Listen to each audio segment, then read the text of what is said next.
Sub inspector Sandeep Gawai, ESI Belgadi police station. Topper case top selection లో ఉన్నారు. నిజాయితీ గల హానెస్ట్ మ్యాన్. బాడీ ఎప్పుడు దొరికింది? పొద్దున్నే 6:30 గంటలకి సార్. ఆ చుట్టుపక్కల ఎవరూ లేరు. హిట్ అండ్ రన్ కేసు అయి ఉండొచ్చని లోకల్ పోలీసులు చెప్తున్నారు. హిట్ అండ్ రన్నో ఇంకేదైనా సరే మనం వెతుకుదాంలే సర్దార్. మన కంటికి 6 అనిపించేది అది 9 అయి ఉండొచ్చు. తను సీనియర్ అని విన్నాను. చాలా ఐడియల్ పర్సన్. నేను చదివాను. Ideal is not real. ఇప్పుడు మీరు నాతో చెప్పారు కదా 6, 9 అని. అయినా కూడా ఒక పోలీస్ అతన్ని ఎందుకు హత్య చేయాలి? దాన్నే కదా మనం కనిపెట్టాలి రష్మి.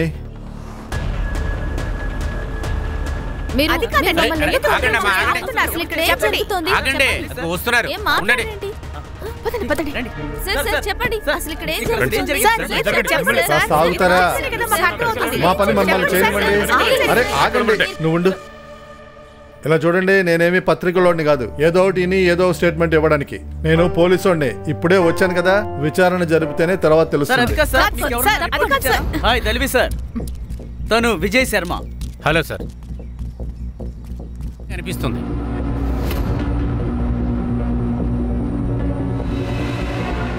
ఇది హిట్ అండ్ రన్ కాదు, మర్డర్.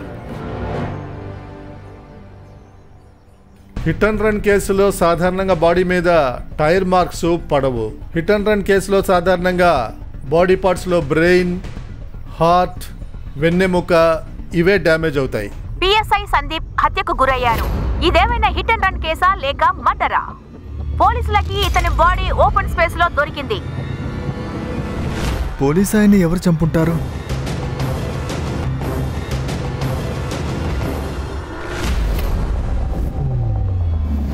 సార్, సందీప్ చనిపోయాడన్న విషయాన్ని వాళ్ళ అమ్మగారు అంగీకరించలేకపోతున్నారు.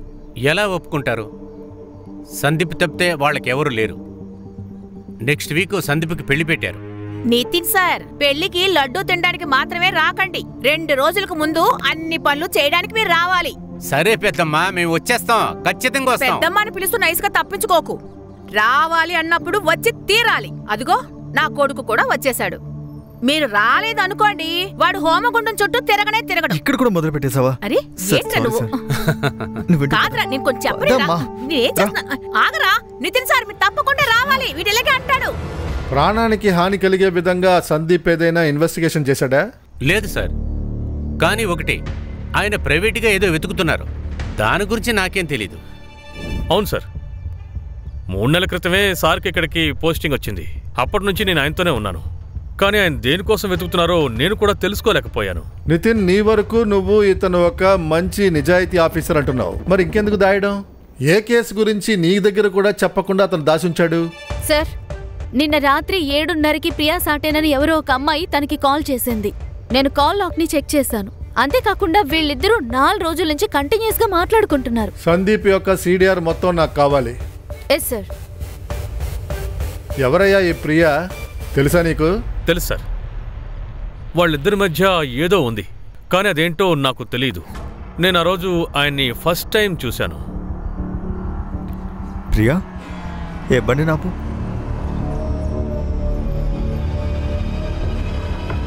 ప్రియా,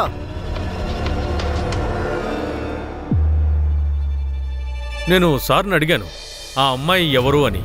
అప్పుడు ఆయన ఏం చెప్పారంటే ఆ అమ్మాయి తన పాత కాలేజ్ ఫ్రెండు అని. కానీ ఇంకోసారి నేను నా డ్యూటీ ముగించుకుని ఇంటికి వెళ్తూ ఉంటే వాళ్ళిద్దరూ ఏకాంతంగా ఉన్నారు. ఎవరూ లేని చోట చేతులు పట్టుకుని కూర్చునున్నారు. దానికి అర్థం ఏమంటారు సార్? ఆ తర్వాతే నాకు తెలిసింది ప్రియాకి పెళ్ళైపోయింది అని. సంవత్సరం క్రితమే తనకి పెళ్ళయింది. ఆయనకి నచ్చజెప్పాలని నేను ఎంతో ప్రయత్నించాను. కానీ నేను జూనియర్ని కదా సార్, నా మాట ఎవరు వింటారు?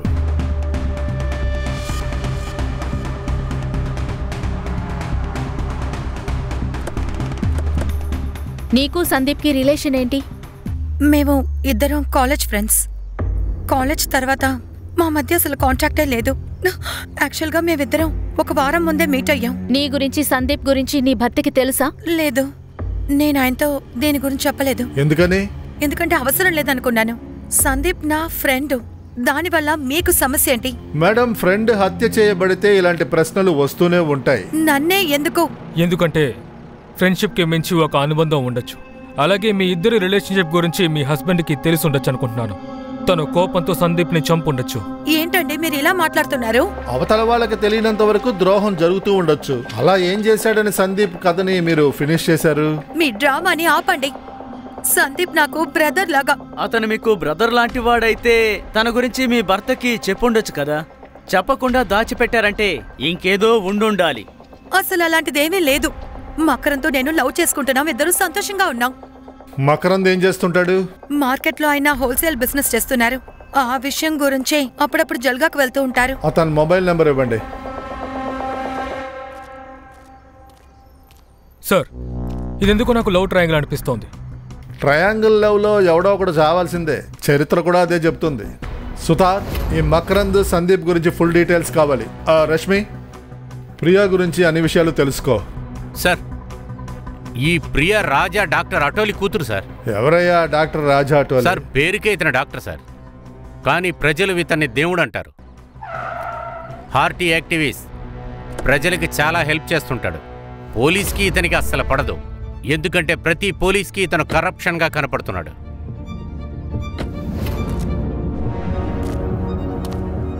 అరే రాజా గారు, మీరా?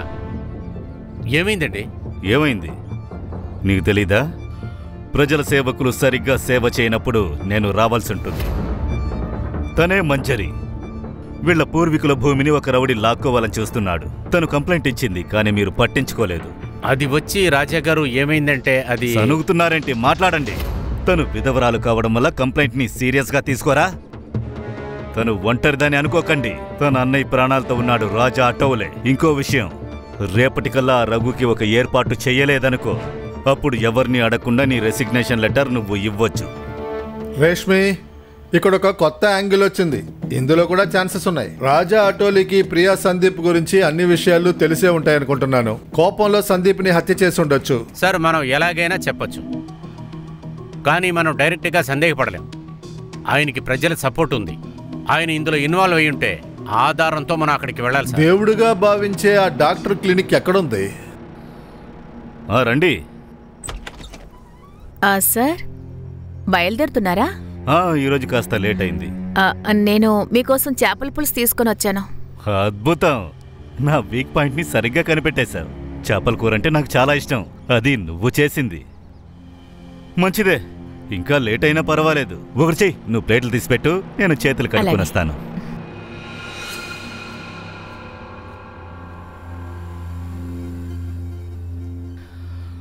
హాయ్ బాబోయ్, వాసన అదిరిపోతోంది.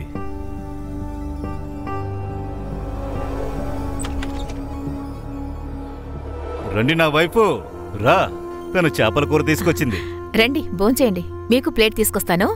పర్వాలేదు రుక్మిణి, ఎవరికోసం ప్రేమగా తీసుకొచ్చావో వాళ్ళనే తిననివ్వు, మళ్ళీ తగ్గిపోతుంది కదా. ఏం మాట్లాడుతున్నావు? పిచ్చి పట్టిందా ఏంటి? ఒక విషయాన్ని ఎందుకు మర్చిపోతున్నారు? ఇది మీ ఇల్లు, నేను మీ భార్యని. మీకంటూ ఒక కుటుంబం ఉంది. మేమంతా మీకోసం చూస్తూ ఉంటాం. కానీ మీరు మా గురించి దిగులు పడకుండా ఎవరో మూడో మనిషి తెచ్చిన భోజనాన్ని తింటున్నారు. సార్, నేను వెళ్ళొస్తాను.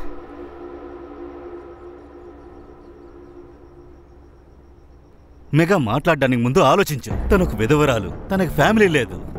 తన కాళ్లపై నిలబడ్డానికి ఒక పనిచ్చాను. ఈరోజు గౌరవంగా బ్రతుకుతోంది. కానీ నువ్వు మమ్మల్ని గురించి, నిన్ను చూస్తుంటేనే చిరాగ్గా ఉంది. నేనేమనుకోవాలి? ఉదయాన్నే క్లినిక్ కి బయలుదేరిపోయి వచ్చేస్తారు, సాయంత్రం లేట్ గా వస్తారు. ఇక్కడ పేషెంట్స్ ఉండడం వల్ల లేట్ అవుతోంది. నీ బుర్రే మురిగ్గా ఉంది. ముందు దాన్ని శుభ్రం చేయి.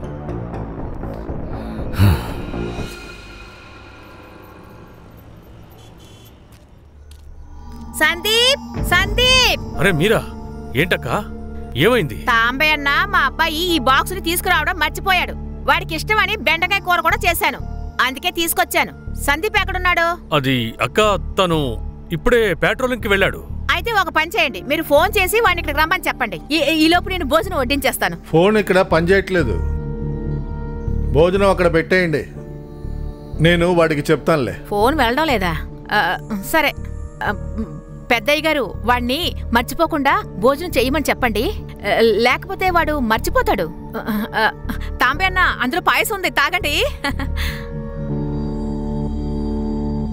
సార్, మీరు అబద్ధం ఎందుకు చెప్పారు? ఆవిడ మనసులో ఏముందో మనం జడ్జ్ చేయలేము. కొన్నిసార్లు మనసు చెప్పేది వినాలి. సార్, సందీప్ పాత కేసులు ఇంకా కొత్త కేసుల గురించి చూస్తూ ఉన్నాను. ఇదిగో ఇది దొరికింది సార్. దేవుడు లాంటివాడు నన్ను నాశనం చేశాడు. ఈ కంప్లైంట్ ఎవరిచ్చారు? సార్, అది నాకు తెలీదు. ఎందుకంటే అది కంప్లైంట్ బాక్స్లో పడుంది. ఎవరైతే ఈ కంప్లైంట్ ఇచ్చారో ఆమె డైరెక్ట్గా రాలేదు. సందీప్ సారే ఈ కేసు ఇన్వెస్టిగేట్ చేస్తున్నారు. చెప్పండి, నా పైన రేప్ కంప్లైంట్ ఇచ్చారా? అవును. ఒక పని చేయండి, ఎవరు కంప్లైంట్ ఇచ్చారో వాళ్ళని పోలీస్ స్టేషన్కి పిలిపించండి. నిజాలన్నీ ఇప్పుడే వెంటనే బయటపడాలి. వాళ్ళని ఇక్కడికి పిలవడం అస్సలు కుదరదు. సార్, బయట చాలా మంది ఆడవాళ్ళు వచ్చారు, పోరాటం చేస్తున్నారు, బెదిరిస్తున్నారు, ఈయన్ని వదిలేయమని చెప్తున్నారు. సార్, నాకు చాలా భయంగా ఉంది సార్. ఆ ఆడవాళ్ళు లోపలికి వచ్చేస్తారేమో. అతను ఏ తప్పు చేయలేదు. ఆఫీసర్, నా భర్తని అందరూ దైవంతో కొలుస్తారు. మీరు ఆయన మీద అనవసరంగా నింద వేస్తున్నారు. చూడండి, నేను నా డ్యూటీ చేస్తున్నా. ఈయనకి అగేన్స్ట్ కంప్లైంట్ వచ్చింది. ఎంక్వైరీ చేయడానికి ఇక్కడికి పిలిపించాం. ఆయన సరిగ్గానేగా చెప్పారు. మీరు బయటికి వెళ్ళండి, బయటికి వెళ్ళండి, వెళ్ళండి. ఇన్స్పెక్టర్ సార్, మీరు అడగండి, మీకేం కావాలో అడగండి. ఎంక్వైరీ జరిగింది, కానీ ఏ ఆధారాలు దొరకలేదు. ఏ అమ్మాయి అయితే కంప్లైంట్ ఇచ్చిందో తను ఎప్పుడూ ఎదురుగా రాలేదు. కేసు క్లోజ్ అయిపోయింది. ఏం చేయమంటారు సార్? ఈ ఊళ్ళో ఉన్న సగం మంది జనం కంప్లైంట్ ఇవ్వడానికే భయపడతారు. ఇంకోలా ఆలోచించండి. ఏది మీరు భయం అనుకుంటున్నారో అది బెదిరింపు అయి ఉండొచ్చుగా. సార్, ఇలా కూడా అయిండొచ్చు కదా. కంప్లైంటే అబద్ధం అయిండొచ్చుగా. ఎందుకంటే సార్, మంచి చేసే వాళ్ళకి శత్రువులు చాలా మంది ఉంటారంటారు. అండ్ సార్, ఇప్పుడు చాలా మంది అమ్మాయిలు నన్ను రేప్ చేస్తారని చెప్పి పొద్దునే రాస్తున్నారు. ఏం మాట్లాడుతున్నారు మీరు? ఇలా ఏ అమ్మాయి కూడా మాట్లాడదు. వాళ్ళకది పెద్ద విషయం. Rashmi madam, fake allegation case ఎన్ని వస్తున్నాయి చెప్పండి. అలాంటి ఫేక్ అలిగేషన్ వల్ల ఎంతో మంది అబ్బాయిల జీవితాలు నాశనం అవుతున్నాయి. అది మీకు తెలుస్తుందా లేదా? అంటే అమ్మాయిలందరూ చెడ్డవాళ్లేనా? నేను అలా ఏం చెప్పలేదే. అలాగే అందరు అమ్మాయిలు కూడా నిజాయితీ పరులు నేను చెప్పలేదు కదా. చూడండి, మీరు ఎక్కువ ఆపుతారా? ఎక్కడికి వెళ్ళినా ప్రారంభించేస్తున్నారు. ఈ ఎంక్వైరీ స్టార్ట్ చేసినప్పటి నుంచి ఈ దేవుడు మనిషి 2 సార్లు వచ్చేసాడు. వాడి ఫ్యామిలీ జాతకం నాకు పూర్తిగా కావాలి. Yes sir. ఇవిగో తీసుకో. వావ్, ఎలా ఉన్నాయి? చాలా చాలా బాగున్నాయి నాన్న. ఓహో, అందంగా ఉన్నాయా? ఇలా ఇవ్వు. నిజంగా ఇప్పుడే చూడ్డానికి అందంగా ఉంటాయి. సరే చెప్పు, నీ కాలేజ్ ఎలా ఉంది? కాలేజ్ అమ్మకేమైంది? అమ్మా, నీకేమైందమ్మా? ఎందుకు అక్కడి నుంచి కోపంగా చూసి వచ్చేసా? అదంతా ఏమీ కాదు, మీ అమ్మగా నా పైన కోపం. అదేంటంటే నేను నీకు టైమే ఇవ్వట్లేదట. అమ్మా, నాన్న అన్ని మన కోసమే కదమ్మా చేస్తున్నారు. అందరినీ దేవుళ్ళా చూసుకుంటున్నారు. నాకు సంబంధించినంత వరకు మా నాన్న నాకు సూపర్ హీరో. విన్నావుగా? శభాష్. నీ కాలేజ్కి లేట్ అవటం లేదా? నేను వెళ్ళి బ్యాగ్ తీసుకొని వస్తాను. సరే, త్వరగా రా, నేను నిన్ను తీసుకెళ్లి డ్రాప్ చేస్తాను. తను వెళ్తుంది. అమ్మా, నేను వచ్చేటప్పుడు అక్కలింటికి వెళ్ళి వస్తాను. బాయ్. పదండి నాన్న, వెళ్దాం. పద పద రామ్మా. మేఘా, సాయంత్రం కలుద్దాం. ఇలా చూడు, నువ్వు బాగా చదువుకున్నావనుకో, నేను నీకు అడ్మిషన్ సెయింట్ మేరీ కాలేజ్లో ఇప్పిస్తాను. ఇంకా నువ్వు ముంబైలోనే ఉండి అక్కడి నుంచే చదువుకోవచ్చు. ఏం చెప్పమంటావక్క? దానికి చాలా ఫీజు కట్టాలి కదా. అంత డబ్బును మనం ఎక్కడి నుంచి తీసుకొస్తాం? ఆ దిగులు నీకొద్దు, నేను మేనేజ్ చేసుకుంటాను. నీ చదువు మీద దృష్టి పెట్టు. ఇంకా కావాలా? ఆహా, వద్దక్క, చాలు.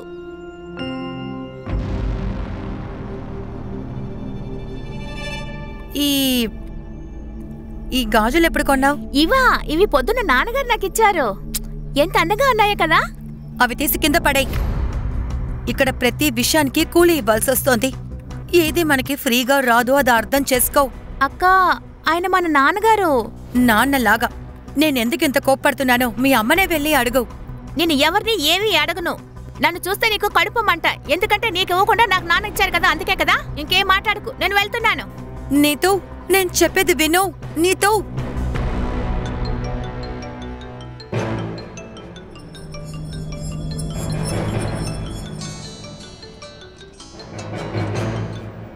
హలో. అన్నీ చూస్తూ చూడనట్టే ఉంటున్నావు. నువ్వు అమ్మవా దయ్యానివా? నీకు సిగ్గుగా లేదు? ప్రియా, కాస్త కామ్గా ఉండు. ఎలా అమ్మా నన్ను వండమంటావు? ముందు గొలుసు, ఇప్పుడు గాజులు. విషయం ఎలా వెళ్తోందో నాకు బాగా తెలుస్తోంది. ఇలా చూడు, నువ్వు నోరు మూసుకునే మొత్తం తట్టుకున్నాను, కానీ నీతో తను తట్టుకోలేదు. ఇప్పుడైనా అర్థం చేసుకో. నీ కూతుర్ని కాపాడుకో.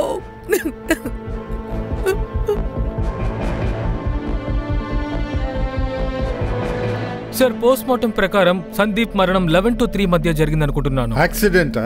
లేదు సార్, మీరు చాలా సరిగ్గా చెప్పారు. తల వెనకాల సరిగ్గా ఇక్కడ వాళ్ళు దాడి చేశారు. తను కళ్ళు తిరిగి పడిపోయిన తర్వాతే ట్రక్ని తన మీద ఎక్కించారు. ప్రాణాలు పోయేంత వరకు ఎక్కిస్తూనే ఉన్నారు. ఎవరు ఇదంతా చేసుంటారు? ప్రియా, మకరంద్ లేదా డాక్టరా? సార్, సందీప్ కాల్ లొకేషన్ ప్రకారం చూస్తే మర్డర్ జరిగిన రోజు రాత్రి 9:20 కల్లా ఆయన బయలుదేరారు. రాజా క్లినిక్ కి వెళ్లారు. తర్వాత నుంచి ఫోన్ స్విచ్ ఆఫ్ లో ఉంది. అప్పుడు ఏదైతే జరిగిందో అది రోడ్ కి క్లినిక్ కి మధ్య జరిగింది. సుతార్, గాడ్మ్యాన్ చాలా నిజాయితీగా ఉన్నాడు. ఒక అమ్మాయి వ్యతిరేకంగా కంప్లైంట్ ఇచ్చింది. సందీప్ హత్య ఇతని క్లినిక్ నే చూపిస్తుంది. సార్, ఇలాంటి సాధువులు సన్యాసుల్ని నా జీవితంలో చాలా మందిని చూశాను. ఒక చెడుని దాయడం కోసం 10 మంచి పనులు చేస్తారు. సార్, వీడు గనక నేరస్తుడని తెలిస్తే మొదటగా వాణ్ణి చితకబాదేది నేనే సార్. నేను కొడతానా? సందీప్ని నేను హత్య చేశానా? చేసుండొచ్చు.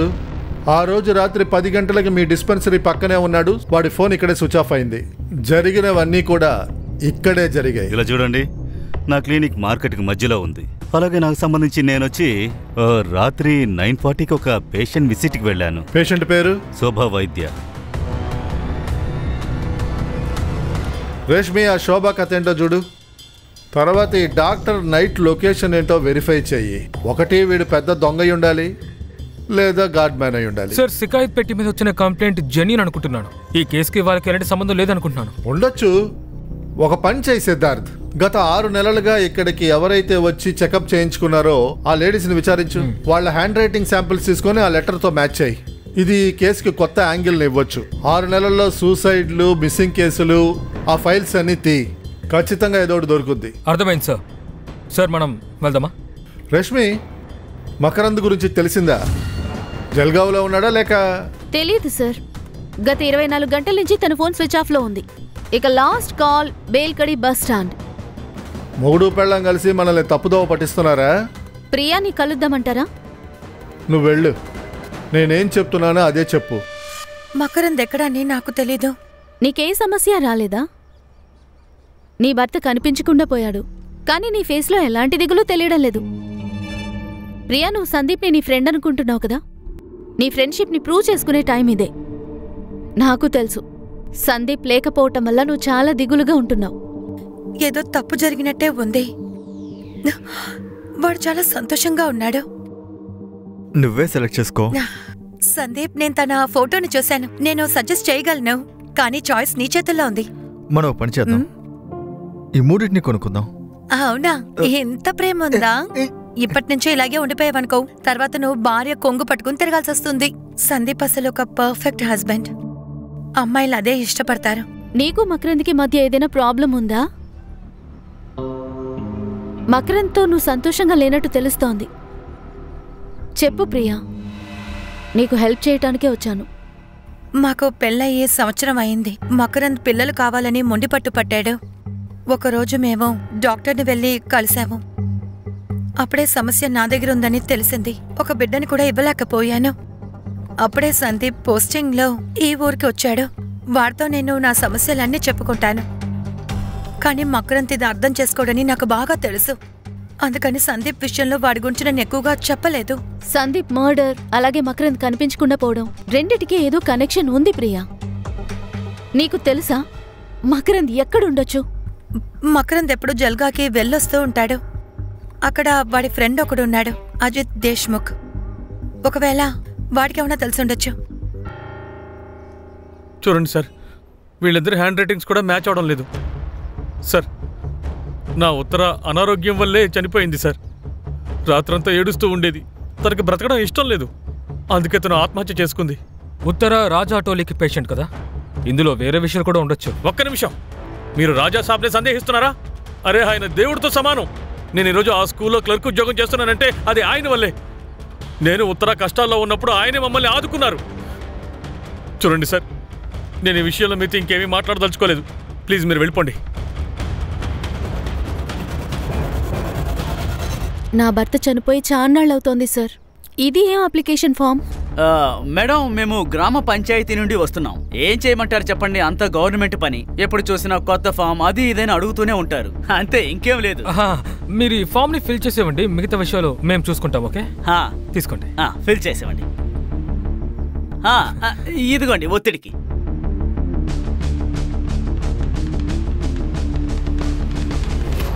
సార్, మకరంతో మాట్లాడాను. తర్వాత తన ఫ్రెండ్ అజిత్ దేశ్ముఖ్, తనతో కూడా మాట్లాడాను. వాళ్ళిద్దరూ కలిసే ఉన్నారు. నేను మకరంని రమ్మన్నాను. రేపే పోలీస్ స్టేషన్కి వస్తాడు. అరే ముందు కూర్చో. సార్, కాస్త లెటర్ ఇవ్వండి. ఏంట్రా 3 రోజులుగా ఫోన్ స్విచ్ ఆఫ్ చేసి కూర్చున్నావా? ఏమనుకున్నావరా? ఫోన్ స్విచ్ ఆఫ్ చేసి కూర్చుంటే తప్పించుకుందాం అనుకున్నావా? నిన్ను పట్టుకోలేమనుకున్నావా? నిజం చెప్పే, ఎందుకు ఇంట్లోంచి పారిపోయావు? ఆ ఇంట్లో ఉన్న నేను చేయమంటారు? నాకు ప్రియా మొహం అస్సలు చూడాలనిపించట్లేదు. తను నాకు నా ఫ్యామిలీకి చాలా ద్రోహం చేసింది. అంటే ప్రియా కన్సీవ్ అవ్వలేకపోయింది. అందువల్ల డాక్టర్ దగ్గరికి వెళ్ళాం. స్కాన్ చేసి రిపోర్ట్ చూసిన తర్వాత నేను పిచ్చోడిని అయిపోయాను. ఎంతలా మోసం చేస్తావా? నీ గొంతు పిసికి చంపేస్తాను. నీలో యూట్రసే లేదు, ఇంకా పిల్లలు ఎలా పుడతారు? మీరు ఏమంటున్నారు? నాకు నిజంగా ఏమీ తెలీదు. 2 ఏళ్ల క్రితం నీకు యూట్రస్ తీసేశారు, కానీ ఏమీ తెలియనట్టు నటిస్తున్నావు. నేనేమన్నా పిచ్చోనా, లేకపోతే నేనేమన్నా మృగాన్నా? మీ నాన్న ఒక మాంస బుద్ధ తీసుకొచ్చి నాకు అంటగట్టాడు. నిన్ను భార్య అని చెప్పుకోలేను, పూర్తిగా ఆడదానమని చెప్పలేను. ఒక స్త్రీకి బిడ్డ పుట్టకపోతే ఆమె స్త్రీ కాదని దృష్టిలో నీలాంటి వాళ్ళకి విడిగా ఒక హాస్పిటల్ కట్టాలి. నీకే ట్రీట్మెంట్ ఇవ్వాలరా. చూడండి సార్, ఇదంతా మీ సిటీలో కామన్ ఏమో, కానీ ఇక్కడ పెళ్ళైన తర్వాత పిల్లలు పుట్టకపోతే ఆ పెళ్లిని పెళ్లిగానే ఒప్పుకోరు. అలాగా? సగం జరిగిన పెళ్లిని పూర్తి చేయడానికి ప్రయత్నించారు. మీరేం వాగుతున్నారు? ఇదంతా సార్ వద్దు సార్, ఇలా ఇవ్వండి. మీ చేతులకి ఎందుకు నొప్పి, నేను చూసుకుంటాను. మాట్లాడు బే, మళ్ళీ నీ నోరు జారేవో కాదా కంచికే. నేనే చెప్పేస్తాను. నా భార్య ఇంటికి పక్కన ఉన్న నా ఫ్రెండ్ వాళ్ళ ఇంటికి వెళ్ళాను. అక్కడ నేను అజిత్ వాళ్ళ సిస్టర్ కవితని మీట్ అయ్యాను. మేమిద్దరం లవ్ చేయడం మొదలుపెట్టాం. పెళ్లి చేసుకుందామని కూడా డిసైడ్ అయ్యాం. నాకు ప్రియాతోనూ వాళ్ళ కుటుంబంతోనూ ఎలాంటి సమస్య లేదు. నాకు జస్ట్ సంతోషంగా ఉండాలి. నీకు సందీప్ ప్రియా ఫ్రెండ్షిప్ తెలుసా? వాళ్ళ మీద నాకు అనుమానం వచ్చుంటే నేను ముందు ప్రియాని చంపేసి ఉండేవాడిని. సందీప్ని చంపను, ఎందుకంటే ప్రియా నన్ను మోసం చేసింది, సందీప్ కాదు. వాళ్ళిద్దరి మధ్య ఏదైనా అఫర్ ఉన్నా కానీ నేనే చాలా సంతోషపడేవాడిని. తన పీడ నాకు వదిలేదు కదా.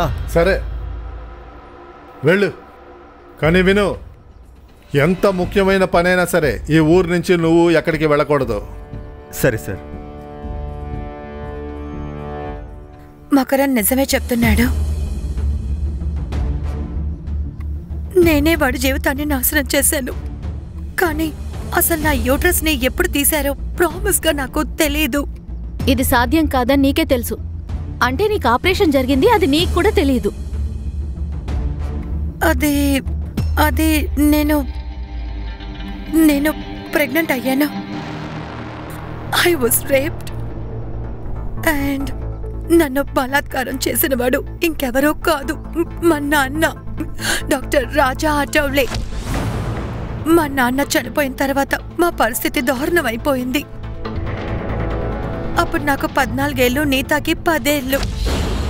మా కోసమే మా అమ్మ ఇంకొక పెళ్లి చేసుకుంది. కానీ ఒక నైట్ నేనే చూశాను, ఆ డాక్టర్ మా అమ్మని చిత్రవద చేసి హింసించేవాడు. ఒక్క నిమిషం, బలాత్కరించారా? అవును. ఆ మనిషి, వాడు రాక్షసుడు కంటే దారుణం. సెక్స్కి పిచ్చైపోతాడు. మా అమ్మ బాధపడేటప్పుడు చూసి సంతోషపడేవాడు. మీ అమ్మకి ఇదంతా తెలుసా? అయినా ఆవిడ నోరు మూసుకుంది. నాకు తెలుసు జరుగుతున్నది చాలా తప్పు, కానీ డాక్టర్ సార్ లేకపోతే మనం నడి రోడ్డు మీద పడిపోతాం. తర్వాత వచ్చేవాడు పోయేవాడు కూడా పిచ్చి వేషాలు వేస్తాడు. ఇక్కడ పర్వాలేదు, ఒక్కడే ఉన్నాడు. ఇలా చూడు, నేను బతిమాలుతున్నాను, ఎవరితోటి ఏది చెప్పొద్దు, ఏది చెప్పొద్దు. తర్వాత 2 ఏళ్లకి ప్రతిరోజు చేసేవాడు. ఎప్పుడు నేను ప్రెగ్నెంట్ అయ్యానో అప్పుడు మా అమ్మ నాకు అబార్షన్ చేసేటప్పుడు నా యూట్రస్ని కూడా తీసేశారు. ఈ విషయం మకరంద్ చెప్పే నాకు తెలుసు. అప్పుడు నాకు కోపం వచ్చింది. ఎందుకమ్మా ఎందుకు? పెళ్లి తర్వాత నా కష్టాలు తగ్గిపోతాయని కదా అనుకున్నా. కానీ నువ్వు నా పెళ్లిని నాశనం చేసావు. మకరంద్ నన్ను విడిపోవాలనుకుంటున్నాడు. ఏం చేయను? మళ్ళీ నీ దగ్గరికి రమ్మంటావా? నీ మొగుడు డైలీ వచ్చి రేప్ చేయాలి. ఇదే కదా నీ కోరిక? చెప్పు, ఇదే కదా నీ కోరిక?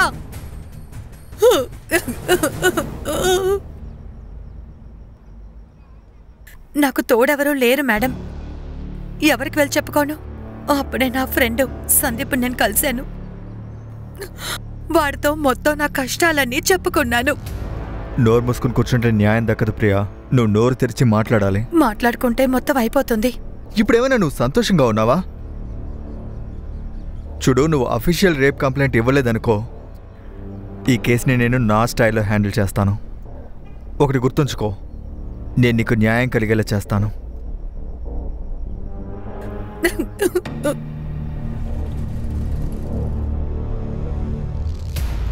వాడు నాకు న్యాయం చెయ్యాలనుకున్నాడు. సందీప్ ఏదైనా చేయడానికి ముందే ఎవరో డాక్టర్కి వ్యతిరేకంగా రేప్ కంప్లైంట్ బాక్స్లో వేసేశారు. కేసు ఫైల్ అయింది, కానీ యూసే లేదు. అందుకనే నేను వాడితో నిజం మొత్తం చెప్పాను. డాక్టర్ రాజా అటోలే యాక్చువల్గా నిజమైన డాక్టర్ కాదు. మా అమ్మే నాతో చెప్పింది. సతారాలో వాడు ల్యాబ్ టెక్నీషియన్ అంట. 12 ఏళ్ల తర్వాత వాడు జల్గాకొచ్చి ఇక్కడ డాక్టర్ ప్రాక్టీస్ చేశాడు. సందీప్ దీని ఇన్వెస్టిగేషనే చేస్తూ ఉన్నాడు.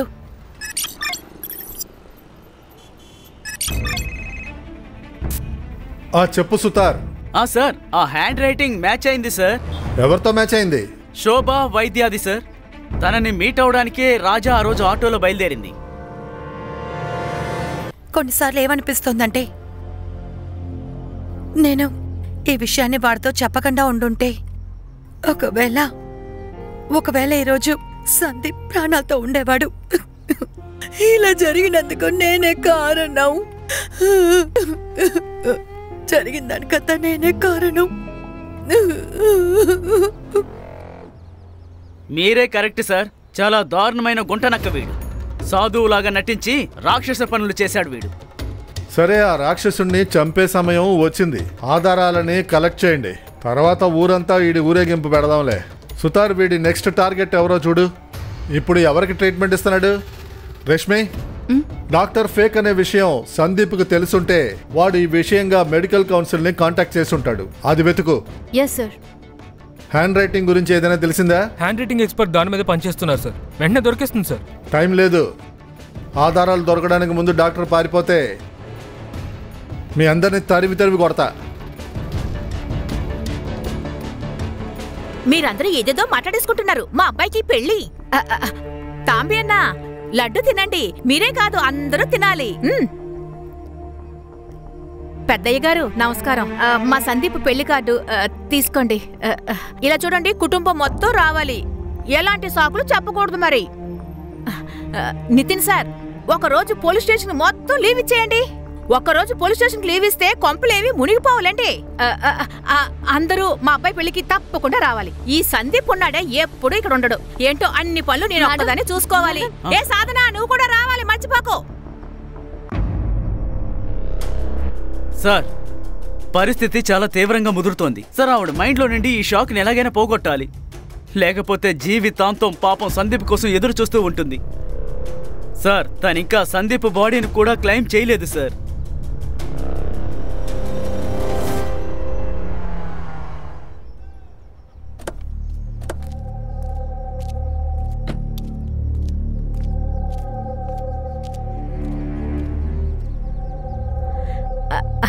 అరే, మీరందరూ అప్పుడే వచ్చేసారా?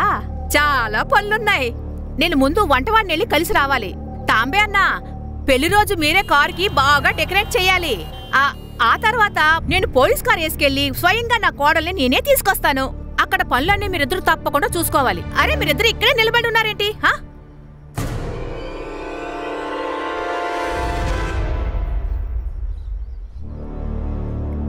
ఏమైంది?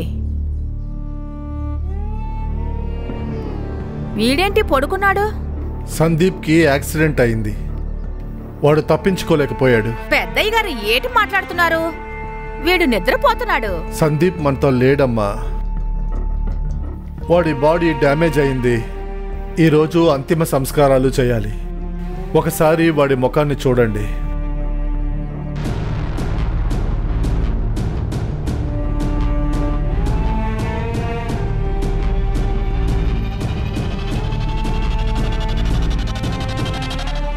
సందీప్, సందీప్ నా కొడుకు. సందీప్ నా కొడుకు. పెద్దమ్మ, రష్మి ఆవిడ్ని ఏడవని. అప్పుడే మనసు తేలికపడుద్ది. ఏడుపుని కంట్రోల్ చేసుకుని ఆవిడ జీవించలేదు. ఒకరిని పోగొట్టుకుంటే ఆ నొప్పుందే, అది నాకు బాగా తెలుసు.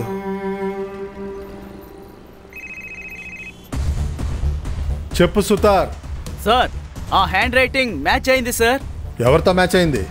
శోభా వైద్య. తనని మీట్ అవడానికి రాజా ఆ రోజు ఆటోలో నైట్ బయలుదేరింది. నీ హ్యాండ్ రైటింగ్ ఈ లెటర్తో మ్యాచ్ అవుతోంది.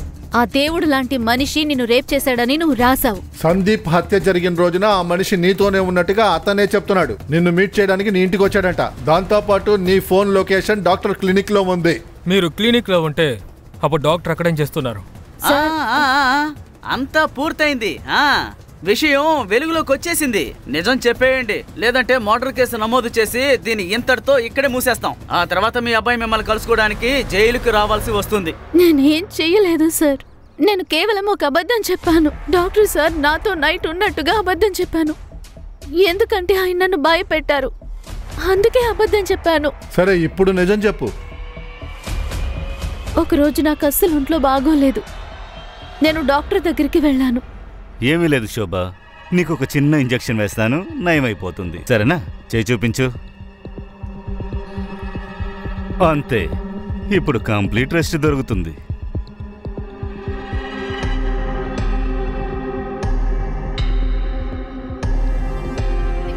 నువ్వు పోలీస్ స్టేషన్కి వచ్చి ఎందుకు కంప్లైంట్ ఇవ్వలేదు? మా పరిస్థితి దారుణంగా ఉంది. భోజనానికి కూడా గతి లేదండి. డాక్టర్ సార్ వచ్చినప్పుడల్లా నా చేతికి డబ్బిచ్చేవారు. ఆ తర్వాత నన్ను చూసుకుంటే నాకే సిగ్గేసేది. ఇదంతా ఆపేయాలి అనుకున్నాను, కాబట్టే కంప్లైంట్ బాక్స్ లో లెటర్ వేశాను. పోలీసు మీ ఇంటికి వచ్చిన రోజున ఎందుకు నిజం చెప్పలేదు? నేను భయపడ్డాను సార్. ఎందుకంటే విషయం తెలుసుకుని డాక్టర్ గారు మా ఇంటికి వస్తే గనక నన్ను కూడా చంపేస్తారు. నన్ను కూడా అంటే? ఒకరోజు రాత్రి డాక్టర్ గారు నన్ను క్లినిక్కి రమ్మన్నారు. అక్కడికి సందీప్ సార్ కూడా వచ్చారు. ప్రజల ప్రాణాలని కాపాడమే డాక్టర్ పని, ప్రాణాలు తీయడం కాదు. కానీ నువ్వు దీన్ని అర్థం చేసుకోలేవు, ఎందుకంటే నువ్వు ఒక డాక్టర్వే కాదు. నీ గురించి ఎంక్వైరీ చేశాను. ఆ గోడ మీద వేలాడుతున్న సర్టిఫికేట్ ఫేక్. నీ మాటలు ఎవరు నమ్ముతారా? రే, నేను కనిపించే దేవుణ్ణి, గాడ్ మ్యాన్. ఇక్కడి నుంచి బయలుదేరు, నీ డబ్బులు స్టేషన్కి వస్తుంది. ముందు నీ కూతురి మీద బలాత్కారం చేసావు. తను ప్రెగ్నెంట్ కాకూడదని యూట్రస్ని తీసేశావు. నువ్వేమీ దేవుడివి కదరా, నువ్వు రాక్షసుడివే.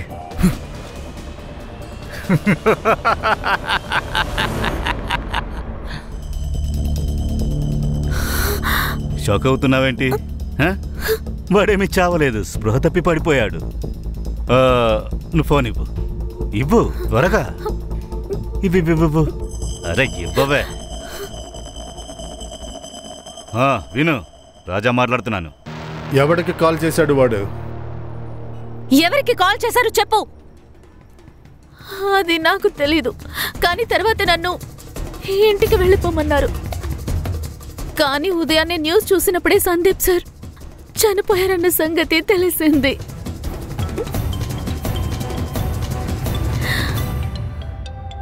ఎత్తు, లౌడ్ స్పీకర్లో పెట్టు. ఇప్పుడు క్లినిక్ లో ఎవరూ లేరు, త్వరగా రా, బయలుదేరొచ్చాయి. పదండి, ఈ దేవుడి మనిషిని తీసుకొద్దాం. పదండి. సార్, ముందు వాడిని నేనే కొడతాను సార్.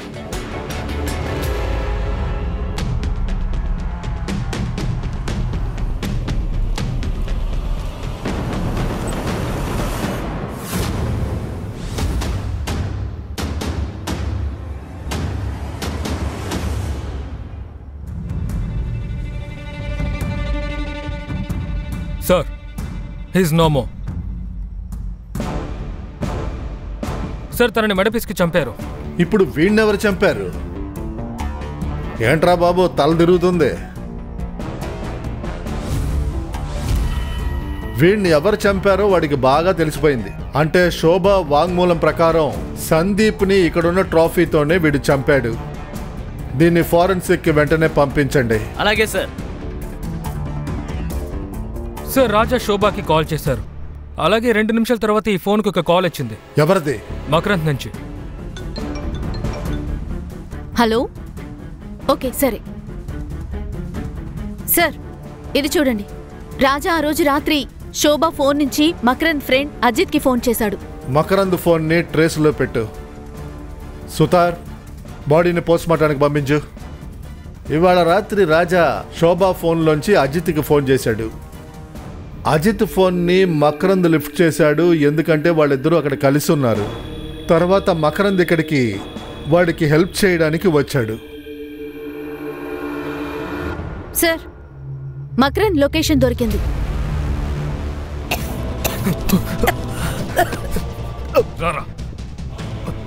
ఓకేనా?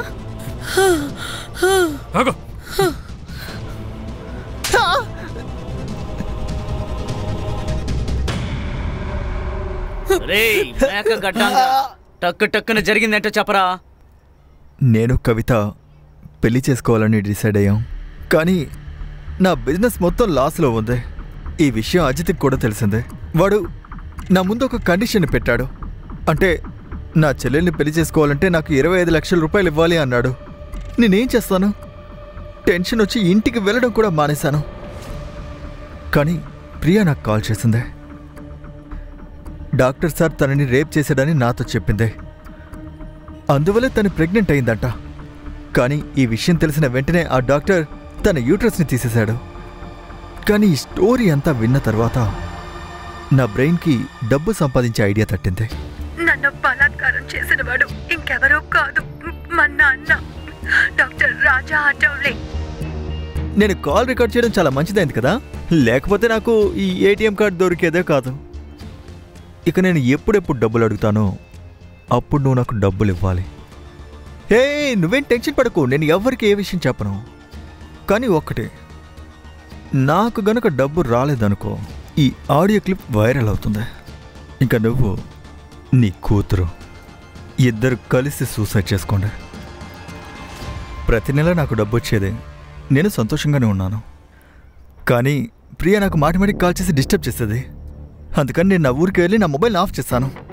ఆ రోజు నైట్ డాక్టర్ దగ్గర నుంచి కాల్ నాకు వచ్చింది. విను, రాజా మాట్లాడుతున్నాను. నీతో ఒక పని ఉంది. గంటలో 10 లక్షలు దొరుకుతాయి. ఎలా? ఒక బాడీని ముగించాలి, యాక్సిడెంట్లా ఉండాలి. సరే, నేను వెంటనే ఓకే అని చెప్పాను. ఎందుకంటే నాకు అప్పుడు డబ్బు చాలా ముఖ్యం.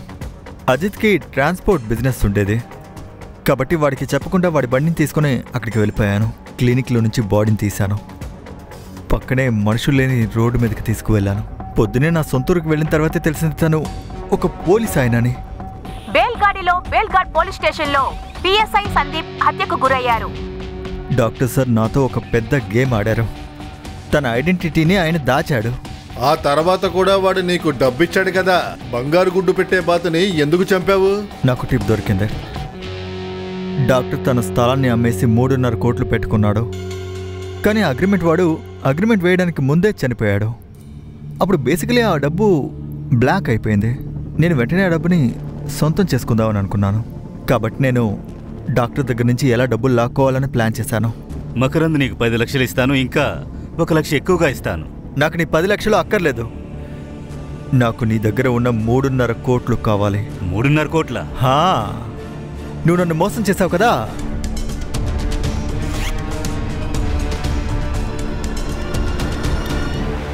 ప్రియాని నువ్వు ఎందుకు చంపాలనుకున్నావు? డాక్టర్ సార్ గారి కత్తి ఎప్పుడూ నా తల మీదే ఉండేది. ఇద్దరిని చంపి సూసైడ్గా చూపిద్దామని అనుకున్నాను. దాంతోపాటు ఆడియో క్లిప్ వైరల్ చేస్తే ప్రాబ్లం సాల్వ్ అయి ఉండేది. తర్వాత నేను కవిత ప్రశాంతంగా జీవించుండొచ్చు. బాగా కలలు కన్నావు నువ్వు. మిగతా కలలన్నీ జైల్లో కందులే. నేను చెప్పాను కదా నీకు, నీకే ట్రీట్మెంట్ ఇవ్వాలి. మీలాంటి వాళ్ళకి ఇదేరా ట్రీట్మెంట్. లేమా లే జైల్లోకి వెళ్దాం పద పదమ్మా పద పద ఈ కేసులో ముద్దాయి మకరంద్ సాటేకి పిఎస్ఐ సందీప్ గవాయ్ ఇంకా రాజీవ్ అఠాయిని హత్య చేసినందుకు ఐపీసీ సెక్షన్ 302 నేరం రుజువైనందుకు 120B అలాగే సాక్ష్యాల్ని తారుమారు చేసినందుకు ఐపీసీ సెక్షన్ 204 ప్రకారం 10 ఏళ్ల శిక్ష విధించబడింది.